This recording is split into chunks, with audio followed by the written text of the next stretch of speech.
Hello guys, welcome to a new video. Today we'll be discussing about minimum spanning trees and Kruskal algorithm. So first of all, what exactly is the minimum spanning tree problem?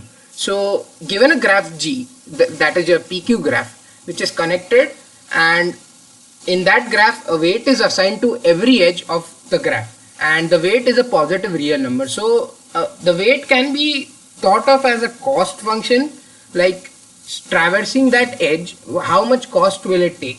So that's what I do. I think of weight as something analogous to a cost function, and our objective is to minimize the weight of our spanning tree, and the weight of a subgraph H of your original graph G is defined by W of H, where W of H is the sum of all the weights of your edges, where your edges belong to your edge set of your subgraph.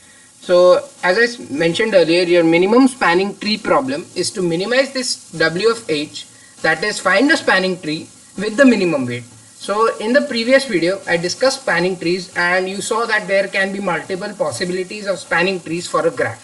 Our objective in this video is to find the minimum spanning tree. Alright, so there are two solutions for this problem. One is your Kruskal's algorithm, the second is your Prism's algorithm. In this video I will be discussing the Kruskal's algorithm and following that up with the Prism's algorithm in the next video. So let's first take a look at the Kruskal's minimum spanning tree algo. So your input is a weighted connected graph G, that is your V, E and W. This is your vertex set. This is your edge set, and this is your weights, and this is a PQ graph. So just to give an example of a weighted graph, you can see it looks something like this.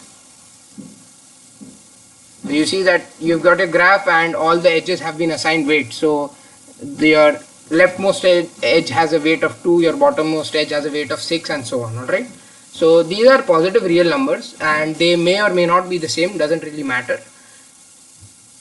Alright, so that's your input. Now your step 1 is to initialization. So we take a set T and we initialize that to 5, that is your null set, and T is the set of all the edges present in our final minimum spanning tree. So we're going to be appending edge by edge our T set to get all the edges of our final minimum spanning tree.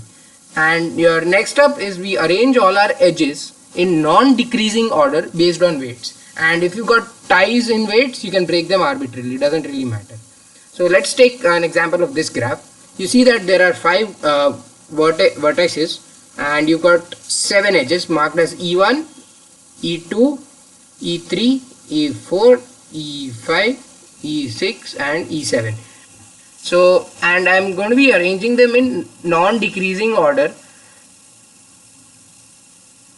So after arranging them, we have E5, that is your H5 with your weight 1 as the lowest, right? And similarly, arranging that in your sequence, we have E5, E2, E4, E3, E1, E6, E7, my bad. And this is arranged on the basis of weight. Okay. Now our step 2 will be to start adding edges to our graph in the same order as of that sequence, this sequence that we made, keeping in mind the conditions of our spanning tree remain valid. And the conditions are that there should not be any cycles formed, and that it should remain connected as we progress. Okay, so the main condition is no cycles. That's important. Okay, so let's just take our ongoing example as a reference. So in our first iteration, we see that our first edge is E5, right? That's our edge with minimum weight. So we connect E5. Now we add our edge E5. So we connect points 1 and 5, and first edge is E5, so we insert E5. In our second iteration, we have second edge as E2 based on the weights. So we insert E2. Third edge is E4, and therefore we insert E4 as shown here. Our fourth iteration, we have E3, therefore we insert E3. Now in our fifth iteration, we see we have our edge E1. E1 was the edge between points 1 and 2, if I'm not wrong. Yeah, E1 was the edge between points 1 and 2, basically this edge. So if we insert that, we will get a cycle which violates our condition of no cycles, right? Which violates our condition of our spanning tree. Therefore, we will not insert E1 because it will form a cycle. You see a cycle is being formed, right? And similarly for your next iteration 6 and 7 for your sequence on the edges present in your sequence, we see that we will not insert E6 and E7 because it forms a cycle in both the case, in either case. And it will form, if we insert E6 for example, it will form a 3 cycle, and if we insert E7 it will form another 3 cycle. So we are not allowing cycles to form. So that means that removing this, and we have after our final iterations a tree that looks like this. So this is your final answer. This is your minimum spanning tree with the weights as follows. So we take our original graph, that is this graph, and we take the weights as, so our final spanning tree looks something like this, right? Minimum spanning tree looks something like this, and the weights were, this was 1, 3, 4 and 2. Therefore total weight is the sum of these weights, that is 1 plus 3 plus 4 plus 2, that is 10. Alright, so the weight of this tree is 10, and that is the minimum weight that you can have, that is possible. Okay, that's your minimum spanning tree problem. So let's do one question. I'll solve this question from the starting. So you have this graph with you, and the vertices are labeled A, B, C, D, E, F, and all the weights have been assigned. So first of all, I'll initialize my T to be 5, that is my edge set. So let me just change the color first of all.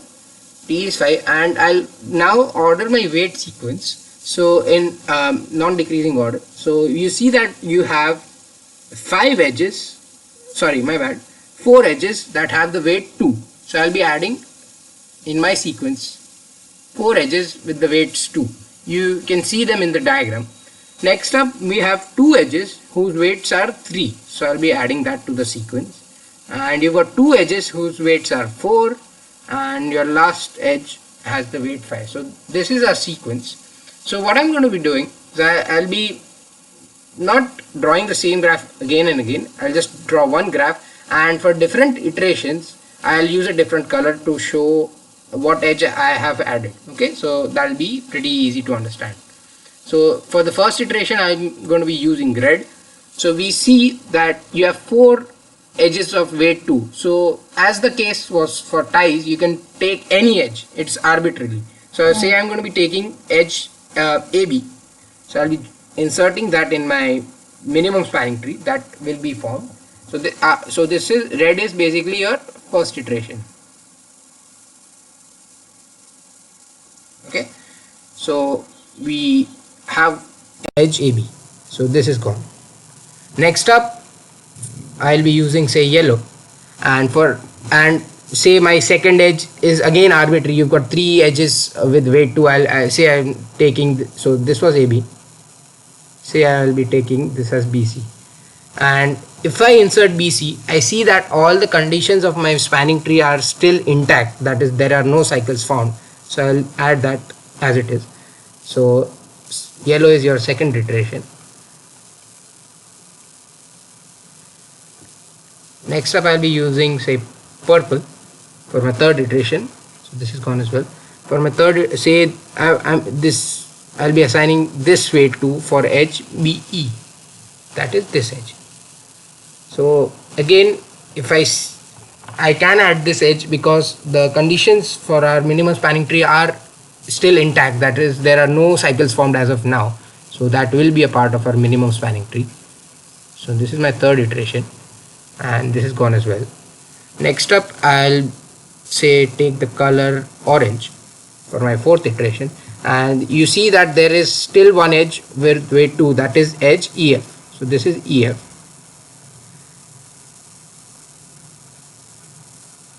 this is my fourth iteration, and I'll be inserting edge EF as well, and you can still see that the conditions are still intact and no cycles are formed, so you can insert edge, this edge as well. Now I'll be using say green for my next iteration. We have edge with weight 3. Say I assign CE, say it's a tie, right? So you can break that arbitrarily. Say this is C, and just to put things into perspective, I'll just label these vertices. And if you insert CE, you see that you will form a cycle, right? If I insert here, there will be a cycle formed between the points B, C, and E, and we are not allowing cycles to form in our minimum spanning tree, right? So we will not insert C, so this edge won't be inserted. Okay, so C is bypassed, and that is gone. So for a next iteration, I will say I'll be using blue. So fifth iteration is just basically your passing. Pass. We didn't do anything. And in my sixth iteration,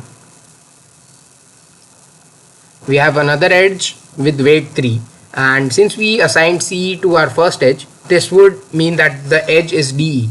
And I can insert this edge in my minimum spanning tree because there are no cycles formed as of yet.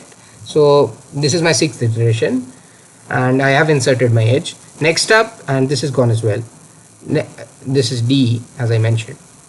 Next up, if you see, for any of these iterations, if you insert the edges 4, 4 and 5, you are bound to form cycles. You're bound in each of these cases that you're bound to form any cycle.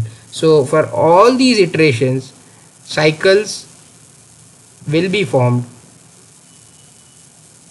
and hence we won't add these edges. Okay, so this is your minimum spanning tree, final minimum spanning tree. So this is your minimum spanning tree with the weights being, just a moment, I'll change the color. This is 2, this is 2, this is 2, this is 3, and this is 2. So your total weight of your, say, tree H is 11. Just adding all these weights. So that's your minimum spanning tree. And this was Kruskal's algorithm. Okay, so I hope this video helped. Check out the other videos in the video series as well to gain more insight, and make sure to like, share and subscribe if you find this video helpful, and I'll see you in the next video, guys. Bye bye.